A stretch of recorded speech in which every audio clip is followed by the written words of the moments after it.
Selang 2 bulan usai kejadian kasus pembunuhan Brigadir Yosua kian terang. Kepolisian juga sudah melakukan reka ulang berkas perkara. 4 tersangka juga sudah diserahkan ke kejaksaan. Meski dikembalikan karena masih butuh perbaikan. Verdi Sambo selain melakukan pembunuhan berencana, Verdi Sambo juga berusaha melakukan rekayasa. Mantan petinggi Polri ini juga diduga berusaha menghalang-halangi proses penyidikan yang dilakukan kepolisian. Posisinya sebagai penegak hukum juga bisa menambah hukuman yang akan dijatuhkan. Akankah jaksa penuntut umum akan menuntut hukuman mati pada Verdi Sambo? Lantas, apakah vonis majelis hakim akan sesuai dengan ekspektasi publik? Inilah Satu Meja The Forum. Layakkah Sambo dihukum mati?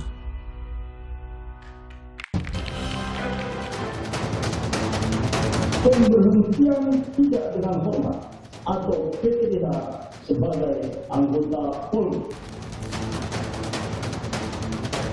Pemeriksaan sudah mendekati penyelesaian. Kita menambah beberapa yang kemarin kita tetapkan untuk obstruction of justice. Sebetulnya ini sekarang sedang berproses.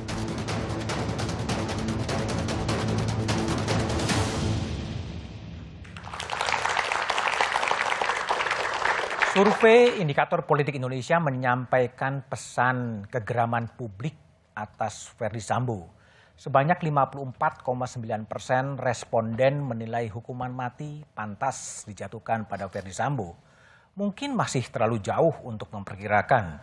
Vonis Sambo bukanlah milik publik. Vonis Sambo adalah kedaulatan para hakim yang akan mengadilinya. Tapi apakah hakim akan menjatuhkan vonis mati bagi Sambo? Sejumlah narasumber telah hadir di studio. Dari ujung sebelah kanan ada Burhanuddin Muhtadi, Direktur Eksekutif Indikator Politik Indonesia. Burhan, selamat malam. Malam. Di sebelah kanan ada Gayus Lumbun, Hakim Agung pada era 2011-2018. Malam, Pak Gayus. Malam. Di sebelah kiri saya ada Direktur Eksekutif Amnesty International Usman Hamid. Malam, Bang Usman. Dan juga di ujung sebelah kanan ada Ketua Komisi Nasional Hak Asasi Manusia Ahmad Taufan Damanik. Malam, Bang Taufan. Ya. Saya akan memulai diskusi dari Burhan. Ya. Burhan, survei Indikator Politik Indonesia menyebutkan 54,9% responden setuju dengan hukuman mati. Apa yang Anda baca dari pesan publik itu? Ini menunjukkan bahwa vonis sudah dijatuhkan publik Sudah kepada dijatuhkan publik. Sambo. Padahal publik tidak berhak. Belum Ya? sidang dimulai. Jadi artinya kasus ini di mata publik sudah clear. Nah, cuma menjadi problematik karena dalam konteks penegakan hukum itu tidak bisa dasarkan pada opini atau persepsi publik. Oke. Jadi saya ingin menyebutkan problematiknya begini, Mas. Kasus ini tidak bisa lepas dari opini publik. Karena kalau tidak ada desakan publik, saya tidak yakin kalau ini bisa terungkap. Jadi karena desakan publik yang sangat kuat, maka kasus ini bisa terungkap. Oke. Presiden menyampaikan beberapa kali dan Kapolri akhirnya mengambil sikap. Nah, menjadi problematik ketika kasusnya sudah pada on the track, tapi kemudian persepsi publik sudah terbentuk. Terbentuk ya. Misalnya, satu, kalau ditanya, apakah publik percaya atau tidak percaya ada motif lain di luar dari pelecehan seksual, sebagian besar tidak percaya. Tidak percaya. Coba kita lihat ya, terlebih dulu, sebentar, Burhan. Kita coba lihat apa sih sebetulnya temuan dari survei yang dilakukan oleh Indikator Politik Indonesia pada 11 sampai 17 Agustus 2022. Inilah survei hukuman paling pantas untuk Verdi Sambo itu 54,9% hukuman mati. Ya, kemudian adalah penjara seumur hidup 26,4%, penjara 20 tahun 3,4%, tidak tahu tidak jawab 10,1%, dan yang lainnya 5,2%. Ada tambahan survei kedua, ini survei Sambo terancam dihukum mati. Sangat setuju 45,2%, setuju 30,8%, kurang setuju 11%, tidak setuju sama sekali 3,2%, tidak tahu tidak jawab 9,7%. Itu adalah dua pengumpulan pendapat indikator. Pesan apa lagi sih yang Anda tangkap dari survei publik ini? Jadi kegeraman publik luar biasa kepada Sambo dan akhirnya publik sudah menjatuhkan vonis bahkan sebelum sidang dimulai, dan ini menjadi problematik ketika misalnya keputusan pengadilan itu tidak sesuai dengan persepsi publik. Nah, misalnya kalau pengadilan tidak sampai pada keputusan untuk menjatuhkan hukuman mati, bagaimana legitimasi sosial pengadilan? Sementara vonis publik sudah jatuh. Yang kedua, kalau misalnya kejaksaan karena bukti yang dibawa polisi tidak mampu menunjukkan motif lain di luar dari pengancaman dan pelecehan seksual sehingga Brigadir J dibunuh, itu juga menimbulkan masalah. Karena publik sudah menganggap Brigadir J dibunuh karena faktor pelecehan seksual. Jadi ini komplikasi dari opini publik versus penegakan hukum. Meskipun sampai ke pengadilan masih cukup jauh ya, dari polisi ke jaksa, jaksa ke pengadilan kemudian ya. Persis, masih jauh, tetapi kan kita sudah bisa melihat efek dari opini publik yang sudah terbentuk. Pak Kapolri terlihat enggan untuk menyampaikan motif. Karena kalau disampaikan motif yang ditemukan oleh kepolisian sekarang ini, ya baru sebatas pelecehan seksual. Sementara isu itu ditolak oleh publik. Jadi ada banyak isu yang tidak sesuai dengan ekspektasi publik, tetapi penegakan hukum harus berjalan sesuai dengan fakta hukum yang sebenarnya. Yang orang hukum sebenarnya istilah beyond reasonable doubt. Jadi ini saya kira yang akan jadi ketegangan baru ya nanti ya versus penegakan hukum. Bang Gayus, ini ada kegeraman publik yang terpotret oleh surveinya Burhan yang mayoritas menghendaki hukuman mati. Pengalaman Anda sebagai hakim, terganggu nggak sih dengan opini publik yang muncul terlebih dahulu? Ya, hakim harus bisa memisahkan antara apa harapan masyarakat sebagai bentuk hukum beralih kepada keadilan. Itu nanti hakim akan pada wilayah keadilan. Tidak hanya hukum saja, kan hukum ini kan banyak sekali dan hukum itu lebih banyak diposisikan kepada hukum yang masih dalam tataran jalan menuju pada keadilan. Nggak gini, pengalaman Pak Gayus sebagai hakim yang juga banyak juga menjatuhkan hukuman mati ya. Kalau catatan saya mungkin ada 15 orang yang sudah dijatuhi hukuman mati oleh Pak Gayus. Sepakat nggak sih hukuman yang diberikan kepada Sambo ini menjadi hukuman mati versi publik? Kalau saya berangkat dari pemikiran yang ada di masyarakat yang saya sebut sebagai keadilan sosial. Bahkan di sana ada warrior-warrior yang dengan tadi sampaikan menghasilkan hasil mempercepat proses di tataran penyidikan ya, itu sangat positif. Tetapi kan ada legal justice, ukuran hukum yang mengatur kehendak yang banyak itu, kehendak yang sangat luas. Nah, di sini peran hakim meninggalkan kedua-duanya sebenarnya. Meninggalkan kedua-duanya, baik legal justice maupun social justice yang seimbang. Artinya apa? Artinya bahwa hakim mempunyai pandangan yang lebih kepada keadilan yang nantinya menjadi satu proses keadilan, ya, tidak hanya hukum. Kalau Bang Gayus ditanya sepakat nggak sih? Atau jadi respondennya Burhan, sepakat nggak sih kira-kira itu jadi hukuman mati bagi Sambo? Tiap kasus mempunyai ciri yang berbeda. Sehingga kalau saya menjatuhkan hukuman mati, memang ada hal yang tidak mungkin diharapkan dari di batas itu. Nah, dalam batasan hakim memutus itu ada 3 sebenarnya. Apakah kepastian hukum ini dijalankan sesuai dengan undang-undang yang mengatur, atau ada kemanfaatan lain kalau tidak sesuai dengan itu. Artinya bermanfaat sekali buat negara, bermanfaat sekali untuk masyarakat. Seperti apa? Terdakwa narkotika. Dalam kasus Sambo artinya tidak perlu hukuman mati, kalau boleh saya simpulkan. Saya belum bisa menyimpulkan tepat, tapi kira-kira kalau pendekatannya adalah nanti Sambo bisa menghasilkan sesuatu yang bermanfaat buat negara, masyarakat negara. Gimana mungkin menghasilkan sesuatu yang bermanfaat? Itu sama dengan narkotika atau terorisme.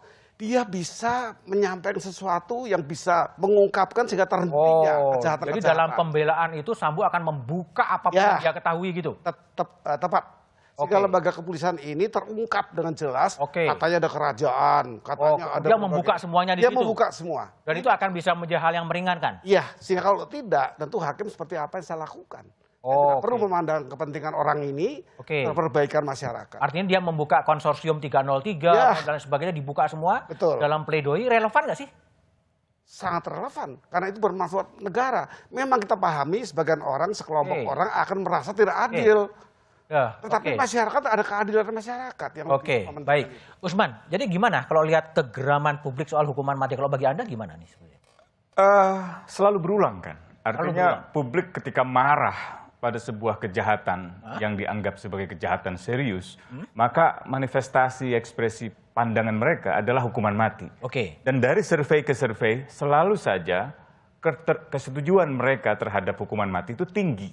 Dan ini bukan hanya berlaku di negara seperti Indonesia yang memang sistem hukumnya masih menganut hukuman mati, tapi juga sistem hukum di negara-negara yang hukuman mati sudah dihapuskan dari hukumnya atau penerapannya sudah dihentikan, atau di sebuah negara yang sebagian negara bagiannya masih menganut hukuman mati, sebagian lagi sudah tidak. Contohnya Amerika. Survei terbaru tahun lalu di Pew Research Center misalnya, 60% orang Amerika itu setuju dengan hukuman mati.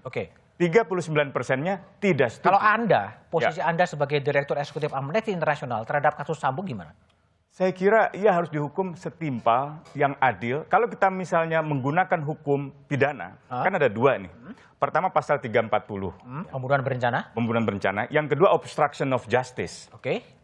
Pembunuhan berencana jelas dalam hukum pidana kita ada hukuman matinya.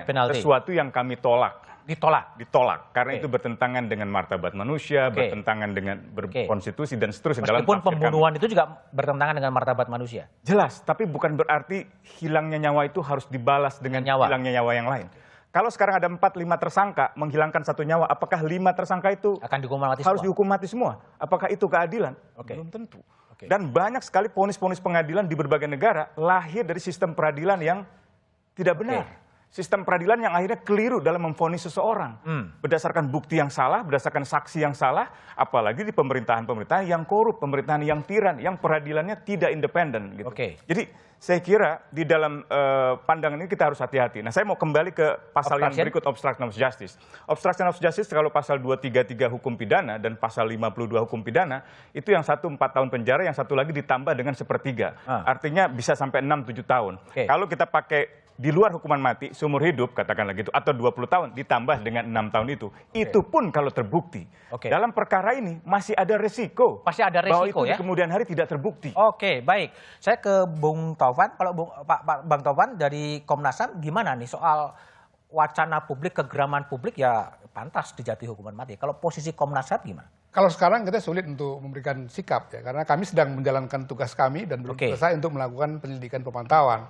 Rasanya kurang fair kalau sedang melakukan tugas itu. Udah ada judgment ya? Ya, memberikan judgment. Yang kedua, bagi kami sekarang sebetulnya yang penting adalah penyidik itu memastikan apa yang mereka konstruksikan sebagai peristiwa pembunuhan berencana itu didukung oleh alat bukti yang cukup kuat. Karena dalam pengamatan kami masih sangat bergantung kepada pengakuan-pengakuan. Dan bukan tidak mungkin dari kejadian yang pertama membuat skenario, kemudian skenarionya diubah lagi, ya, itu terjadi. Jadi karena itu memang lebih bagus sekarang fokus ke situ untuk memastikan benar. Karena memang kalau itu nanti bisa dibuktikan ini kejahatan yang sempurna ini. Kejahatan yang sempurna? Ya, pembunuhan berencana, melibatkan anak buah, dan kemudian melakukan obstruction of justice yang sangat sistematik.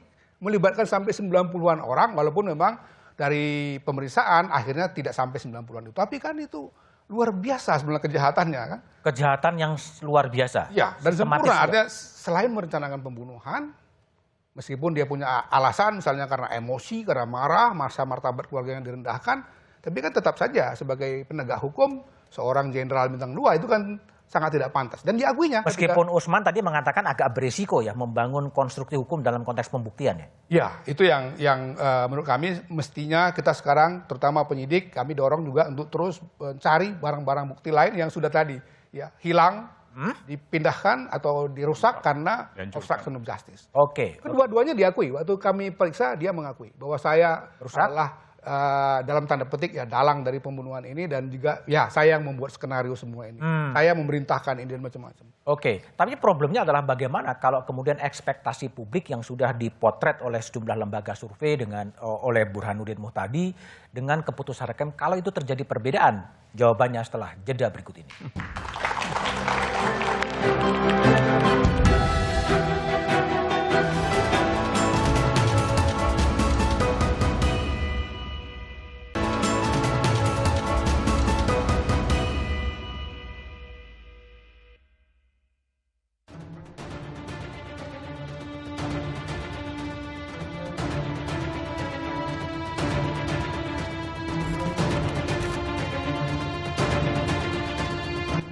Ancaman hukuman mati membayang-bayangi kelima tersangka yang terlibat dalam kasus dugaan pembunuhan berencana Brigadir Yosua.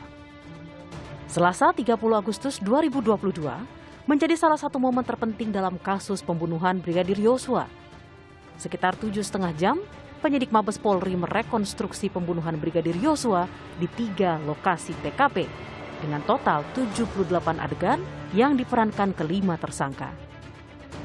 Dari adegan inti detik-detik penembakan Brigadir Yosua, proses rekonstruksi memperlihatkan momen menyedihkan ketika Brigadir Yosua diketahui sempat memohon ampun sebelum akhirnya dieksekusi mati. Dengan niat menjaga transparansi, Polri juga mengundang pengacara para tersangka, Komnas HAM, Kompolnas, dan LPSK untuk menyaksikan proses rekonstruksi. Komisioner Komnas HAM Hoirul Anam mengungkapkan bahwa seluruh proses berjalan imparsial. Dalam konteks hak asasi manusia, proses tadi dilaksanakan secara imparsial.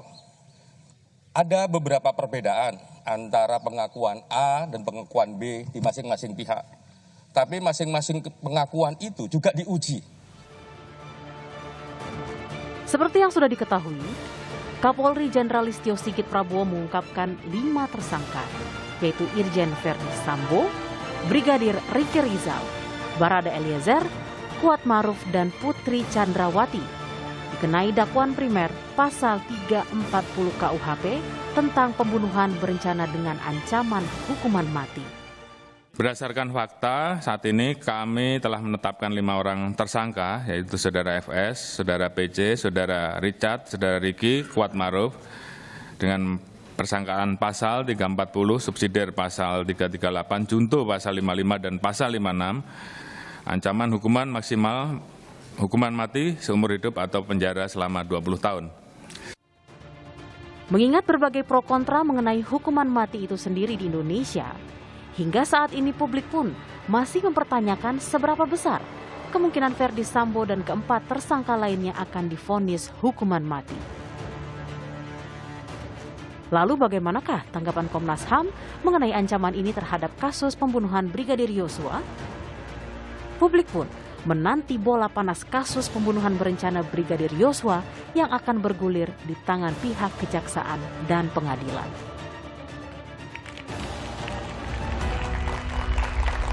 Sebelum saya melanjutkan dialog, kita coba dengar terlebih dahulu bagaimana pandangan masyarakat soal kasus Verdi Sambo.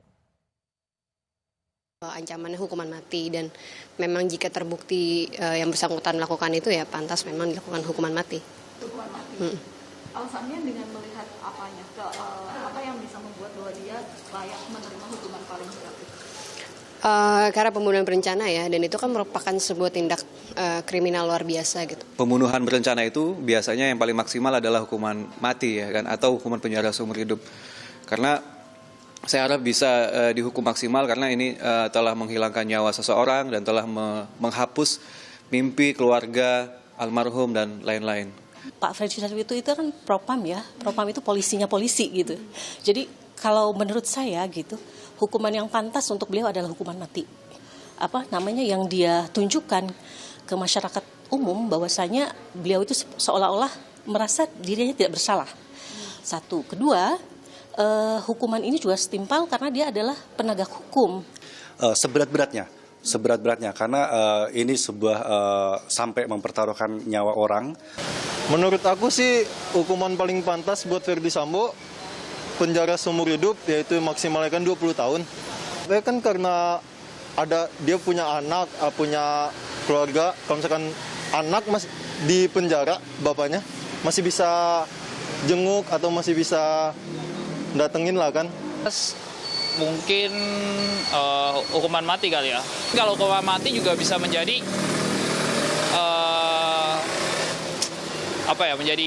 buat anggota yang lain menjadi jera gitu. Oke, kembali ke Burhan. Ini semacam peradilan publik terlebih dahulu ya. Dan ini bakalan menjadi beban bagi pengadilan nanti ya. Betul. Apalagi terbukti kasus ini bisa menaik dan menurunkan trust terhadap institusi lembaga hukum. Jadi misalnya tahun lalu setelah KPK mengalami penurunan public trust pasca revisi Undang-Undang KPK, polisi itu the most trusted institution di antara lembaga pada waktu itu. Pada waktu itu. Tetapi sekarang turun juga. Ya, bahkan menurut versi Pak Kapolri sempat di angka 28% sentimen positifnya. Nah, survei saya itu dilakukan 2 hari setelah penetapan Sambo sebagai tersangka. Jadi cukup mengangkat trust publik terhadap polisi di angka 54%. Tapi di bawah KPK dan Kejaksaan. Paling bawah dibanding lembaga penegak hukum yang lain. Jadi poin saya adalah saya tidak yakin polisi, kejaksaan atau pengadilan mau bermain-main soal ini. Don't get me wrong ya, saya tidak setuju hukuman mati. Tetapi kalau publik yang kita wawancarai melalui survei sistematik mengatakan 54,9% setuju hukuman mati ya, saya harus ngomong apa gitu loh. Jadi memang temuannya seperti itu. Begitu. Meskipun kalau saya jadi responden saya tidak setuju. Hukuman mati. Kembali Bang Taufan. Jadi kalau menurut kalkulasi atau Anda penyelidikan, apakah mungkin aspirasi dari publik ini akan bisa tertangkap oleh jaksa maupun oleh hakim nanti di pengadilan? Saya kira ya, sebagai contoh misalnya desakan publik dan juga pengacara keluarga soal otopsi ulang. Padahal sebetulnya penyidik itu sangat berkeyakinan dengan hasil otopsi yang pertama, kan kemudian dilakukan. Yang kami sendiri juga kaget karena waktu kita misalnya memeriksa dokter forensik Dokkes itu sebetulnya sudah ada apa yang diminta dikabulkan ya? Iya, jadi seperti mengikuti ya apa yang menjadi permintaan publik itu. Karena tentu saja karena ini terkaitan dengan petinggi kepolisian yang orang tentu saja punya harapan tinggi ya. Kalau dulu misalnya surveinya dia jadi the most trusted, itu kan sebetulnya karena sudah ada harapan tinggi. Tiba-tiba terjadi seperti ini, itu kan membuat masyarakat kita kan shock ya. Apa atau institusi yang selama ini dia yakini, dia percayain ternyata seburuk ini, sehingga kemudian mengeluarkan ekspresinya. Dan juga sentimen yang luar biasa negatif misalnya. Bung Usman, tadi dalam pembicaraan sebelumnya Anda mengatakan ini agak berisiko, ya, berisiko untuk bisa membuktikan itu. Kenapa Anda khawatir dengan itu? Pertama, kalau kita lihat dari survei itu kan lebih mencerminkan kegeraman. Berapa kali publik geram dengan koruptor? Berapa kali publik mengatakan koruptor hukum mati? Berapa banyak koruptor yang dihukum mati? Publik geram terhadap bandar narkoba dan seterusnya lah. Berapa banyak yang dihukum mati? Jadi itu belum tentu berkorelasi. Tapi dalam konstruksi perkaranya Dalam konstruksi perkaranya, yang sekarang ini terjadi adalah pembunuhan berencana, di mana sejumlah orang yang memiliki hubungan-hubungan itu ditempatkan sebagai orang-orang yang membuat semacam permufakatan atau perencanaan pembunuhan. Di mana di antara mereka nantinya akan menjadi satu saksi dari saksi yang lain atau menjadi saksi atas pelaku yang lain. Saksi mahkota. Saksi yang seperti ini itu bisa lemah di pengadilan karena dalam pengalaman-pengalaman sebelumnya akhirnya saling membela. Dalam kasus Marsinah misalnya ada 9 terdakwa. Semuanya bebas? Semuanya bebas. Semuanya punya latar belakang yang sama, punya latar belakang bekerja di perusahaan yang sama, di perusahaan CPS itu, dan akhirnya saling membela. Dalam kasus pembunuhan Munir juga demikian, terjadi pencabutan keterangan yang begitu banyak. Pada mulanya kita yakin, pada mulanya saksi-saksi itu dilindungi. Dalam kasus Munir dilindungi, 40 brimob, hakimnya dilindungi, jaksanya dilindungi.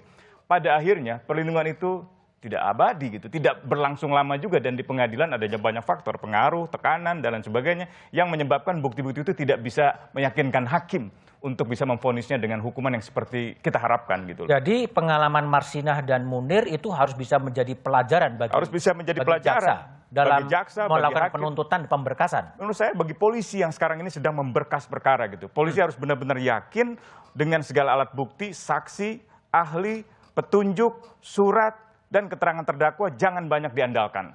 Apalagi dalam rekonstruksi yang kemarin, keterangan-keterangan para tersangka itu sudah berbeda satu dengan yang lainnya. Kronologi tersangka yang satu dengan kronologi tersangka yang lain itu berbeda-beda. Bagaimana nanti di pengadilan? Karena mereka akan berhadapan dengan vonis, berhadapan dengan masa depan hidup mereka. Apakah 10 tahun lagi mereka bebas, atau 5 tahun lagi mereka bisa bebas, atau bagaimana? Antara saling memberatkan atau saling meringankan. Ini saya kira masih pertanyaan-pertanyaan yang perlu jawaban pada waktunya nanti. Bang Gayus, ini kalau Bang Gayus lihat, berkas masih mondar-mandir. Dari polisi, jaksa balikin ke polisi lagi. Indikasi apa? Ya tentu ini ada kekurangan lengkapan dari berkas itu, sehingga tidak mengerucut sebenarnya kepada, pertama, apakah ini betul satu rekayasa saja yang dicuatkan termasuk dari rekonstruksi.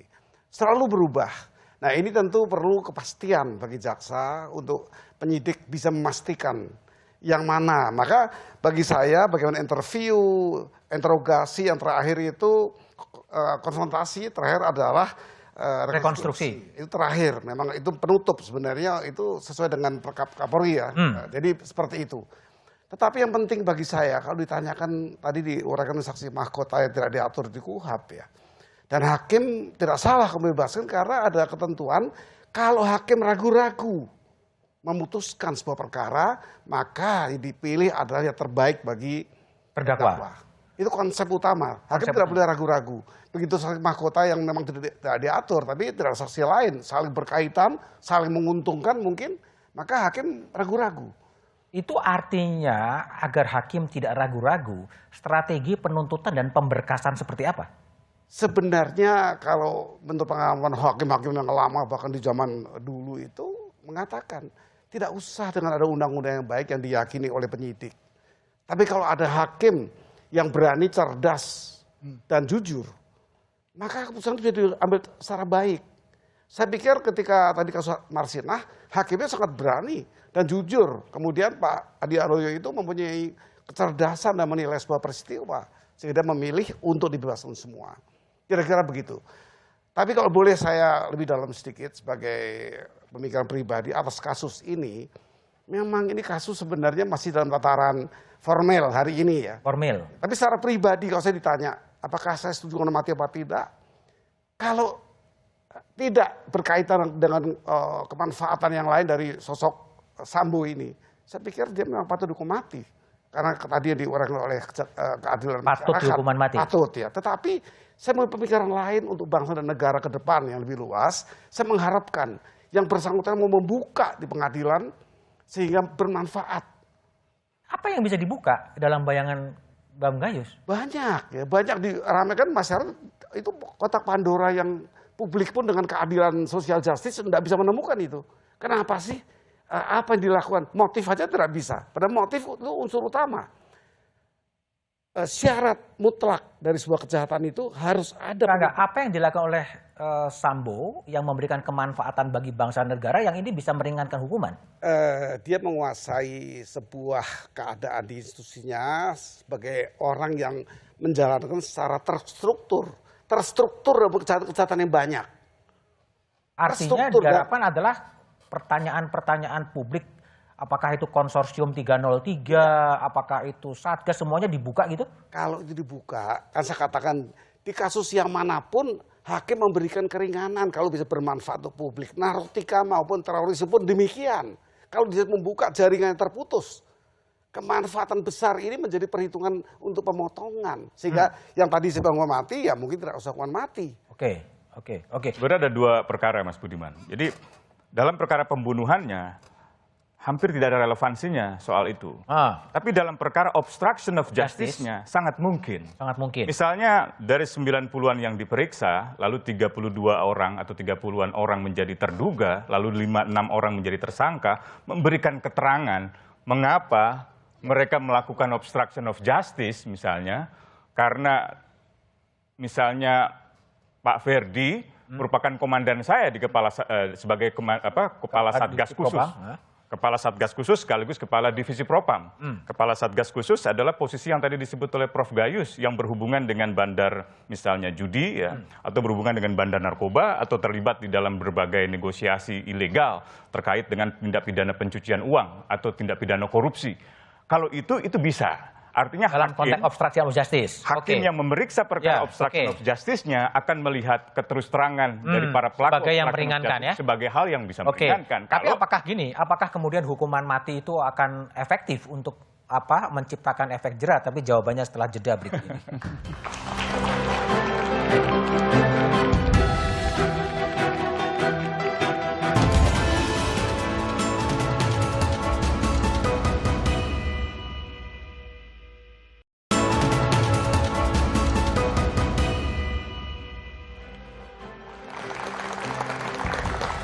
Masih bersama saya Budiman Tanurjo di Satu Meja The Forum. Saya telah terhubung dengan jurnalis Kompas TV Dipo Nurbahagia dari Bareskrim Polri. Dipo, bisa diupdate perkembangan terkini pemeriksaan Putri Candrawati? Iya, selamat malam Mas Budiman. Konfirmasi terakhir yang tadi kami coba jalin komunikasinya dengan kuasa hukum dari Putri Chandrawati, Arman Hanis menyebutkan bahwa proses pemeriksaan terhadap tersangka Putri Chandrawati sampai dengan malam hari ini masih berlangsung. Artinya kalau kita hitung proses pemeriksaan jika dimulai pada pukul 10 pagi waktu Indonesia Barat sudah berlangsung kurang lebih selama 11 jam. Patut diketahui ini adalah pemeriksaan kedua Putri Chandrawati setelah ditetapkan sebagai tersangka. Pemeriksaan pertama sudah dilakukan pada tanggal 26 Agustus 2022 yang lalu dan sempat ditunda karena mengkhawatirkan kondisi kesehatan dari Putri Chandrawati. Tetapi yang perlu ditekankan Mas Budiman, untuk kesekian kalinya Putri Chandrawati pada saat tiba di Bareskrim Mabes Polri ini tidak dapat terdeteksi oleh awak media atau ada indikasi bahwa dirinya ini seperti menghindar dari wartawan pada saat tiba di Bareskrim Mabes Polri. Berbicara terkait dengan pemeriksaan lanjutan, ada mekanisme yang berbeda, Mas Budiman. Untuk hari ini proses pemeriksaan dilakukan dengan mekanisme konfrontasi. Artinya Putri Chandrawati ini akan dikonfrontir dengan 3 tersangka lainnya dan juga 1 saksi. 3 tersangka lainnya ini atas nama Barada Eliezer, kemudian juga Bribka Riki Rizal dan juga Kuat Ma'ruf. Sementara 1 tersangka lainnya ataupun 1 saksi lainnya itu atas nama Susi yang merupakan asisten rumah tangga dari Putri Chandrawati. Tentu tujuan dari konfrontasi ini adalah untuk menghadapkan keterangan-keterangan yang berbeda dari masing-masing tersangka termasuk juga dari saksi untuk kemudian dicari benang merahnya terkait dengan peristiwa di rumah di kawasan Magelang, Jawa Tengah, Mas Budiman. Oke, baik. Dipo Nurbahagia, terima kasih. Bang Gayus, ini konfrontasi sekarang dilakukan karena keterangan Putri itu berubah-ubah terus. Ini memang strategi dari penyidik untuk mencoba. Ya, itu hal yang biasa. Bahkan di pengadilan pun orang mencabut keterangan biasa. Tapi hakim kan tidak terikat dengan itu. Hakim mempunyai jalan yang berbeda. Kalau ada yang perubahan begitu, datangkan saksi untuk hal itu. Kalau tidak bisa, kita ada ahli yang bisa menjelaskan berkaitan dengan apa yang disaksikan. Jadi saksi kemudian yang lain-lain 5 alat bukti yang sah 182 ayat 2 KUHP itu sebenarnya tidak mengikat hakim seluruhnya. Oke. Keyakinan asal hakim. Yakin ya pokoknya ya. Keyakinan hakim. Oke. Hakim yakin untuk memutuskan. Baik, Bang Taufan, ini rekonstruksi yang Komnas HAM juga hadir. Apa yang Anda catat di situ? Ya, ada beberapa hal yang krusial yang itu berbeda. Satu, keterangan dari tersangka FS dengan Barada E misalnya tentang siapa yang menembak dan berapa kali menembak. Barada E tetap berkeyakinan bahwa dia menembak sekitar 3 kali dan selebihnya itu Sambo juga ikut nembak. Ya, tetapi FS berbeda. Juga soal-soal yang berkaitan dengan senjata misalnya. Tapi hal-hal lain mereka tidak bertentangan ya.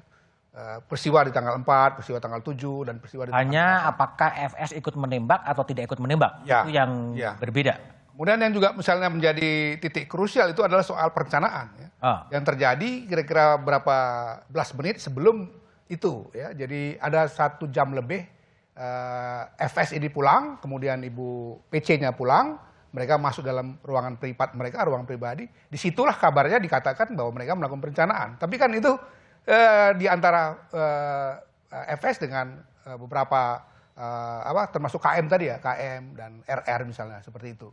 Tidak ada bukti-bukti lain kecuali kesaksian atau pengakuan mereka ketika diperiksa. Setelah itu mereka bergerak ke rumah dinas itu, di situ terjadi perintah eksekusi dari FS kepada Barada E, diakui oleh kedua-duanya dan beberapa saksi tersangka lainnya.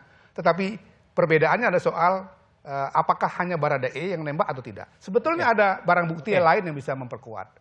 Misalnya hasil otopsi, ada 2 jenis lubang yang berbeda. Kemudian juga balistik yang menunjukkan bahwa indikasi kuat memang dia tidak 1 jenis peluru, berarti juga tidak dari 1 jenis senjata yang sama. Tapi gini, kalau saya kembali kepada soal kontroversi hukuman mati dan sekarang yang kemungkinan diancamkan pada Ferdi, efeknya akan jadi seperti apa? Ya, saya kira publik tentu akan merasa bahwa keadilan yang mereka imajinasikan, yang mereka bayangkan, yaitu tentu terpenuhi ya.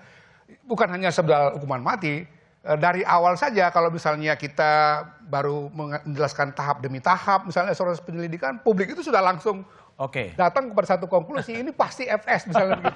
Padahal kan sebagai penyelidik, termasuk penyidik Polri, itu kan tidak bisa dia tiba-tiba membuat kesimpulan itu tanpa ada tahapan-tahapan pembuktian. Sudah sampai tingkat itu. Jadi pada tahap-tahap awal publik sudah punya keyakinan ini pasti dia pelakunya gitu. Itu yang juga jadi beban bagi semua pihak termasuk Komnas dalam melakukan tahapan-tahapan Oke, penyelidikan. baik. Usman, kalau Anda Usman ini ada tren baru ya. Ini ada semacam kebangkitan civil society gitu untuk kembali mengawas dan menjadi watchdog yang sangat keras terhadap lembaga kepolisian. Bisa tafsirkan begitu? Bisa.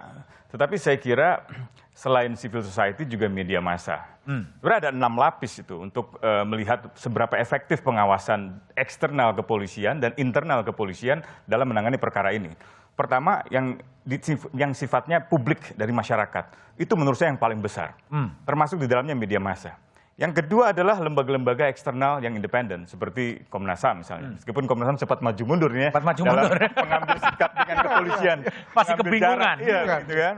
Tapi ya oke lah menurut saya gitu. LPSK gitu kan, itu juga penting. Lalu lembaga parlemen, ini agak lembek nih. Agak lembek. Parah sekali. Parah sekali ya. Baru belakangan ya, menggelar rapat dengar pendapat, menurut saya sekarang udah bagus. Tinggal bagaimana rapat dengar pendapat di Komisi 3 misalnya, diteruskan dengan menjajaki pembentukan panitia khusus. Pansus. Untuk mendorong perubahan kebijakan yang tadi Prof. Gayus inginkan. Misalnya perubahan kebijakan, apakah perlu ada lagi satgas seperti ini, satgas khusus, yang selama ini dianggap bekerja di luar koridor peraturan perundang-undangan gitu. Apakah misalnya persoalan judi ini mau tetap diteruskan dengan pungutan-pungutan itu? Menurut saya tidak.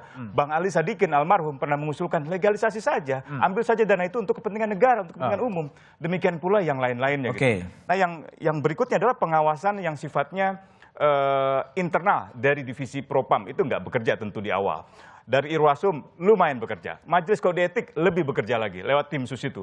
Jadi menurut saya perpaduan antara internal oversight, pengawasan internal dari kepolisian dan publik, di tengah-tengahnya ada pemerintah. Untung ada Prof. Mahfud ya. Prof. Mahfud. Meskipun di awal sempat absen karena naik haji. Tapi saya kira oke. Meskipun belakangan pernyataannya suka ke kiri dan suka ke kanan. Tapi menurut saya sangat menolong sikap-sikap yang kritis dari masyarakat, Pak Mahfud dan juga lembaga-lembaga lain seperti media massa. Bang Gayus, ini kalau prinsipnya adalah equality before the law. Semua tersangka, 4 tersangka sudah ditahan, tapi Putri masih kelihatannya belum ditahan sampai sekarang. Apa yang Anda bisa jelaskan? Ya tentu ada pertimbangan-pertimbangan ya, karena kalau kita melihat keadilan itu kan luas sekali. Penyidik berpendapat bahwa belum saatnya perlu ditahan, kan diperlukannya nanti pada saatnya. Sekarang masih diperlukan secara kemanusiaan, mungkin ada yang perlu diperhatikan di keluarganya dan sebagainya. Ini kan sebenarnya tidak ada orang yang patut disalahkan sebelum putusan hakim. Asas praduga bersalah ini melekat di setiap orang. Orang yang sudah ngaku gimana? Pengakuan juga kan banyak yang bisa berubah tadi. Hak ingkar itu sangat azasi itu. Jadi bagi ya, saya ingkar, tapi kalau tadi Bang Gayus menggunakan argumen equality before the law gitu kan, apa presumption of innocent, tapi ketika orang sudah mengakui ya saya memang yang membunuh, saya memang yang merekayasa. Ya kan tidak bisa berdiri sendiri, pengakuan itu kan kita kaitkan dengan berbagai keadaan dan kita ini kan kalau hakim itu lebih memperhatikan kepada keadaan termasuk perbuatan dan kejadian. Ada 3 hal. Berangkat dari 3 hal di kejadian, perbuatan dan keadaan. Ini yang membuat hakim itu bisa melihat lebih dalam. Jadi ini petunjuk sebenarnya. Hakim tidak terkait dengan 4 hal yang lain, tapi lebih kepada petunjuk ini. Bagaimana keadaannya, perbuatannya, itu lebih dalam. Nah, kemudian kalau publik bersuara itu tidak heran, itu wajar. Itu hak ajasi yang masuk kepada demokrasi. Harus diterima itu demokrasi, tetapi kita punya nomokrasi. Negara hukum yang harus punya norma yang bisa mengkoridori kebebasan dari kedaulatan rakyat. Artinya bisa tidak sejalan antara nomokrasi dengan demokrasi ya? Hakim jaksa pun sebenarnya polisi. Independen ya? Ya harus independen. Harus. Tapi sekarang arahnya kayaknya mengikuti arus publik. Tidak harus, karena itu arahnya sekarang maksudnya. Iya, keadaan seperti itu. Tetapi kita tidak boleh terseret. Itu keadilan yang bagus, mencuatkan, mendorong penegak hukum, tetapi tidak sepenuhnya itu dilepaskan secara luas. Ada demokrasi, keadilan norma, kedaulatan norma yang harus mengkoridori. Mana yang lebih penting, keadilan di rakyat atau? Harus seimbang seperti mata uang. Oke. Artinya ada demokrasi, ada nomokrasi, sehingga berjalan dengan baik. Oke. Oke, jadi kalau Burhan lihat ini endingnya akan jadi seperti apa? Apakah memang ekspektasi publik itu akan diakomodasi kembali seperti pada kasus permintaan otopsi ulang, kedinasan dan lain sebagainya? Apakah juga nanti aspirasi soal hukuman mati terlepas pro dan kontra juga akan diadopsi? Tapi jawabannya setelah jeda berikut ini.